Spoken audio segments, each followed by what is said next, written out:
اعوذ باللہ من الشیطان الرجیم بسم اللہ الرحمن الرحیم۔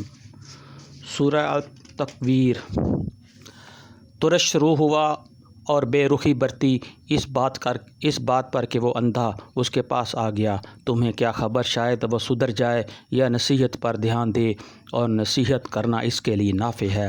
جو شخص بے پرواہی برتتا ہے اس کی طرف تو تم توجہ کرتے ہو، حالانکہ اگر وہ نہ سدھرے تو تم پر اس کی کیا ذمہ داری ہے۔ اور جو خود تمہارے پاس دوڑ آتا ہے اور ڈر رہا ہوتا ہے اس سے تم بے رخی برتتے ہو۔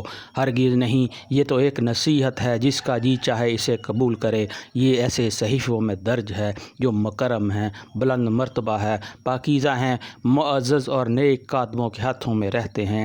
لعنت ہو انسان پر، کیسا سخت منکر حق ہے یہ۔ کسی چیز سے اللہ نے جسے پیدا کیا ہے، نطفہ کی ایک بوند سے اللہ نے اسے پیدا کیا، پھر اس کی تقدیر مقرر کی، پھر اس کے لیے زندگی کی راہ آسان کی، پھر اسے موت دی اور قبر میں پہنچایا، پھر جب چاہے وہ اسے دوبارہ اٹھا کھڑا کر دے۔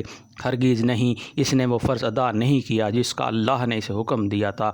پھر ذرا انسان اپنی خوراک کو دیکھے، ہم نے خوب پانی لٹھایا، پھر زمین کو عجب طرح پھاڑا، پھر اس کے اندر اگائے غلے اور انگور اور ترکاریاں اور زیتون اور کھجوریں اور گھنے باغ اور طرح طرح کے پھل اور چارے تمہارے لیے اور تمہارے مویشیوں کے لیے، سامان زیست کے طور پر۔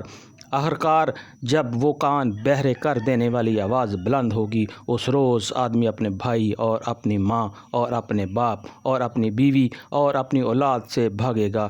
ان میں سے ہر شخص پر اس دن ایسا وقت آ پڑے گا کہ اسے اپنے سوا کسی کا ہوش نہ ہوگا۔ کچھ چہرے اس روز دھمک رہے ہوں گے، حشاش بشاش اور خوش و خرم ہوں گے، اور کچھ چہروں پر اس روز خاک اڑ رہی ہوگی اور کلونس چھائی ہوئی ہوگی۔ یہی کافر وفاجر لوگ ہوں گے۔ صدق اللہ العظیم۔ اللہم اجرنی من النار۔